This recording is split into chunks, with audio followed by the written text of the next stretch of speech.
తమ తండ్రి రోడ్డు ప్రమాదంలో మృతి చెందిన సమయంలో నేను ఎంతో భావోద్వేగానికి గురయ్యానని, అటువంటి రోడ్డు ప్రమాదాల బారిన పడకుండా ప్రతి ఒక్కరు కూడా రోడ్డు భద్రతా నియమాలు పాటించాలని మంత్రి మండిపల్లి రాంప్రసాద్ రెడ్డి కోరారు. అన్నమయ్య జిల్లా రాయచోటి జిల్లా రవాణా శాఖ కార్యాలయంలో 36వ జాతీయ రోడ్డు భద్రతా మాసోత్సవాల ముగింపు కార్యక్రమంలో మంత్రి మండిపల్లి రాంప్రసాద్ రెడ్డి పాల్గొన్నారు.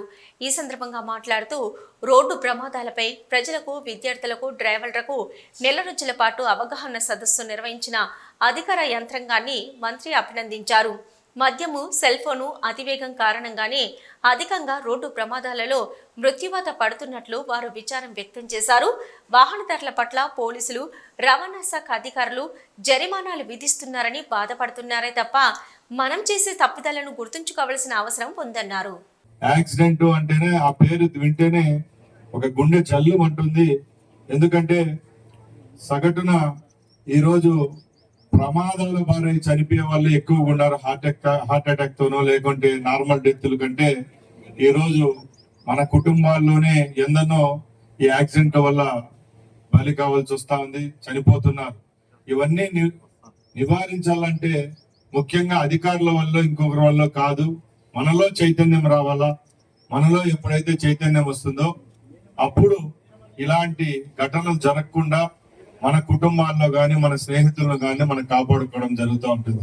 నా అనే వాళ్ళు ప్రమాదాలు గురయ్యి వాళ్ళు ఏదన్నా అవుతే పడే బాధ ఎంత కాదు. ఎందుకంటే నేను మా తండ్రి గారిని కూడా ఆ రోజు యాక్సిడెంట్ కోల్పోయినాను. కాబట్టి ఈ రోజు ఒక రవాణా శాఖ మంత్రి అయిన తర్వాత ఇలాంటి వేదికల్లో, చాలా వేదికల పై నుంచి నేను ఒకటే చెప్తా ఉంటాను.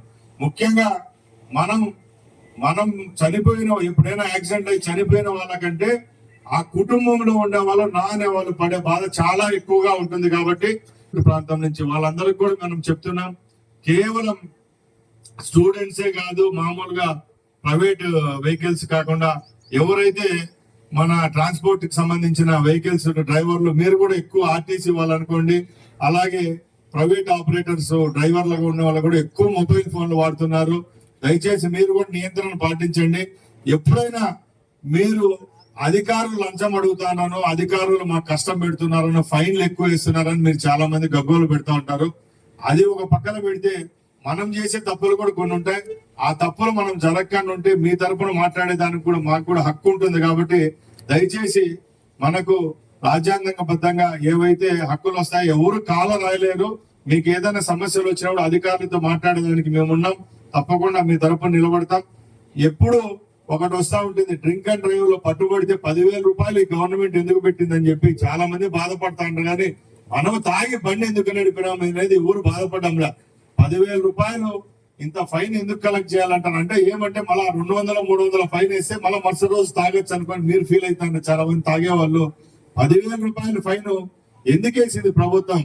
అంత ఫైన్ వేయడం వల్ల అట్లీస్ట్ రేపు రాబోయే కాలంలో ఇలాంటి తప్పిదం చేయరని అంత పెద్ద ఫైన్లు వేస్తానే తప్పక మీ దగ్గర 10,000 రూపాయలు కలెక్ట్ చేసి దానివల్ల ఏదో ప్రభుత్వాలు బతకాలని చెప్పి ఎక్కడా లేదు.